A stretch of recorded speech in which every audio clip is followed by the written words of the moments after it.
அண்மைச் செய்தி.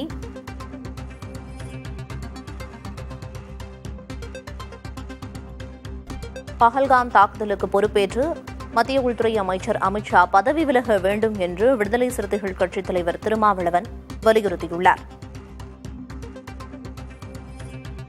சட்டப்பிரிவு 370 நீக்கினால் பயங்கரவாதம் இருக்காது என பாஜக அரசு சொல்லி வந்ததாகவும் அவர் குறிப்பிட்டுள்ளார்.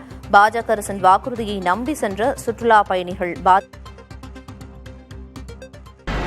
ஆர்டிகிள் 370 அந்த 370வது உறுப்பை அகற்றிவிட்டால் அங்கே பயங்கரவாதம் இருக்காது என்று தொடர்ந்து பாஜக சொல்லி வந்தது. அதை நீக்கிவிட்டார்கள். பயங்கரவாதத்தை ஒழித்துவிட்டும் சுற்றுலா பயணிகள் அங்கே சுதந்திரமாக போகலாம் என்று சொன்னதன் அடிப்படையில் அதை நம்பி போன சுற்றுலா பயணிகள் இன்றைக்கு படுகொலையாகி இருக்கிறார்கள்.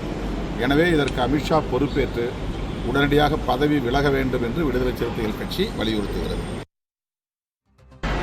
ஆர்டிகிள் 370 அந்த 370வது உறுப்பை அகற்றிவிட்டால் அங்கே பயங்கரவாதம் இருக்காது என்று தொடர்ந்து பாஜக சொல்லி வந்தது. அதை நீக்கிவிட்டார்கள். பயங்கரவாதத்தை ஒழித்துவிட்டும் சுற்றுலா பயணிகள் அங்கே சுதந்திரமாக போகலாம் என்று சொன்னதன் அடிப்படையில் அதை நம்பி போன சுற்றுலா பயணிகள் இன்றைக்கு படுகொலையாகி இருக்கிறார்கள்.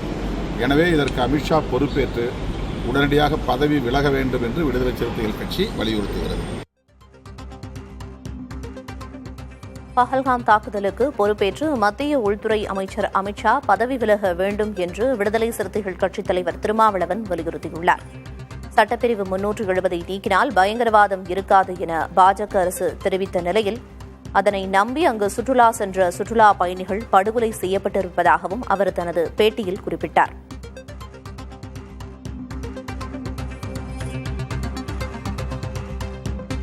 உளவுத்துறை தோல்வியடைந்திருக்கிறது என்பதையே இந்த பயங்கரவாத தாக்குதல் சம்பவம் காட்டுவதாகவும் அவர் குறிப்பிட்டிருக்கிறார்.